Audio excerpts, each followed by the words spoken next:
Hello there, YouTubers. Hi. Hey, curious fuckers watching us on YouTube.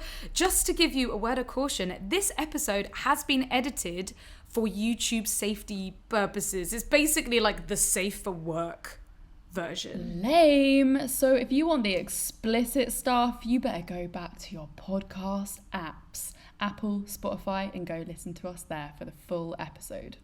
Yes, you won't be disappointed. And then just come back here to watch us. Woo! Oh, wait, that's too much. Gonna have to blur that out for YouTube. Shit.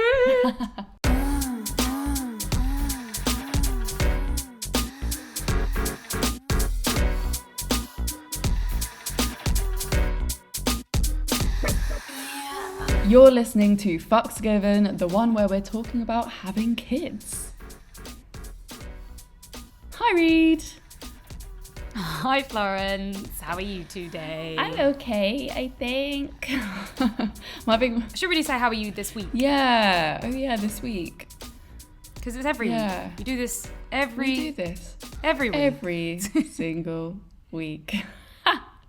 I just finished my period, so the horn is on. That's probably why my mood shifted today, because I'm properly not on my period. Yeah, hormones. Yeah, but I always feel like I'm lighter when I'm finally off my period. I'm like, oh my God, that's over with, thank God. Well, fuck knows then. No, not today. Fuck knows. Yeah, fuck knows.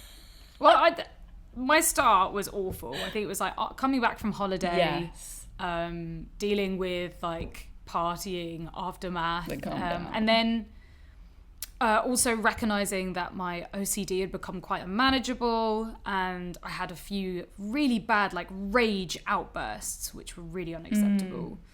And luckily, we had 2 really good days of working together, ate well, was productive. That was really helpful.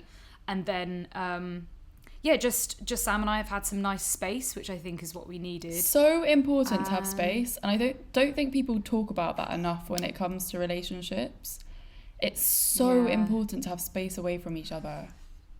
Yeah, because it's a weird catch-22 kind of situation, because when you feel shit and low, the first person you want to go to is your partner. Yeah. And if you're going to them and you're both actually a bit burnt out from each other, then you're not making each other feel better, you're making each other feel worse, and then you feel even worse because you're relying on that person to make you feel better and they don't. Oh my God.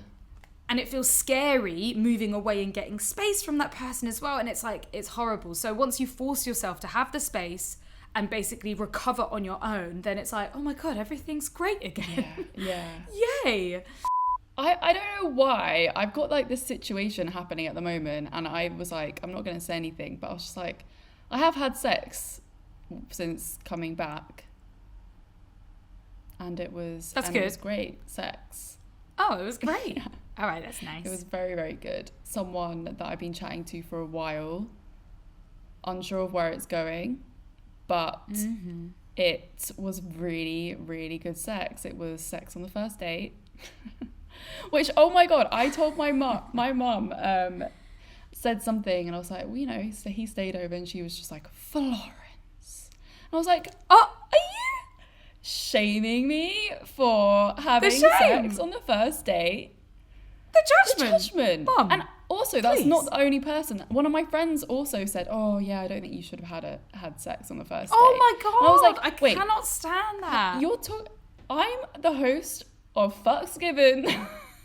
This is how I felt yesterday when this doctor was talking to me about condoms. I was like, I am a sex educator. I have done this for 10 years. I have a podcast that's motherfucking, and you are shaming me? Exactly. Yeah. Exactly. Yeah, so hard. And I was just like, I'm too old to fuck with these games. Like, if you fuck on the first date, fine.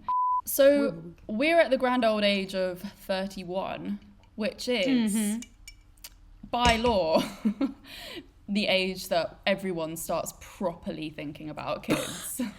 By law. You know what I mean?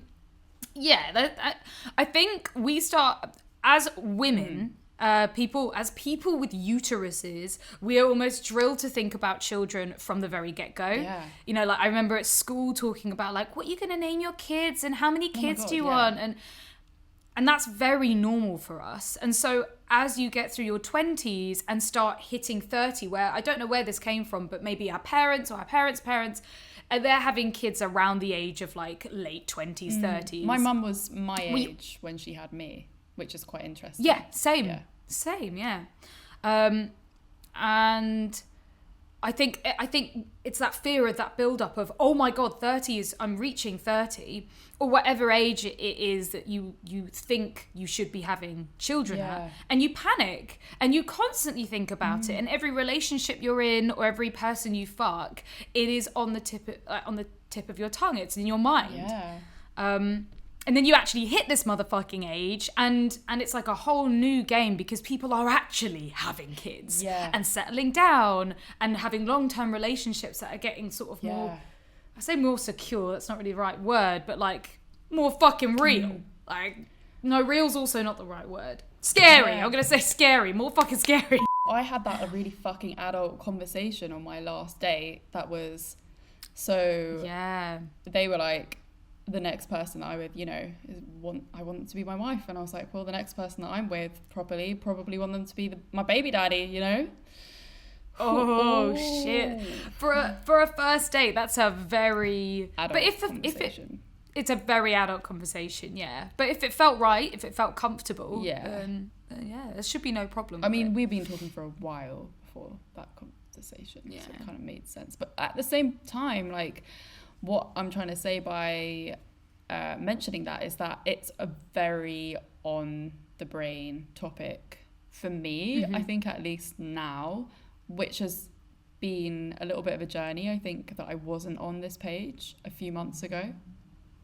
No, you've gone through kind of like some crazy graph, because there was a time where you really wanted to have a kid, and whether or not that was like with surrogacy, and then you kind of moved away from that, and then it's almost like now you're back here. A midlife crisis, a quarter life crisis. Oh, maybe, shit. In my plan, I've always seen kids, and I do still see kids for the future. I just don't want them biologically at the moment. I've been so stuck on that thought for so long. Like, no, I don't want kids. No, I don't want kids. And now I've sort of come round to, I can't say no. I should say not yet, or I don't know. Because if I do get pregnant, I don't know how I'm going to feel in the moment. I don't know. At the moment, I do not want biological kids. I've wanted this for years and years, is adoption. Like, all I think about is adoption. If I get caught in an adoption loop on Instagram, I will sit there bawling my eyes out, full of like joy and love. I see foster care in my soul. Like, that is what I want, is adoption and foster care. And do you know how many fucking times I've said that to people, and they have warned me and told me to not like go against it, don't do it, it's the hardest thing in the world. Like, you think having kids are hard, having adopted kids are hard, and that just breaks my heart, because it's like, it's all fucking hard. And that shouldn't be the reason why I should not do it and be afraid of it.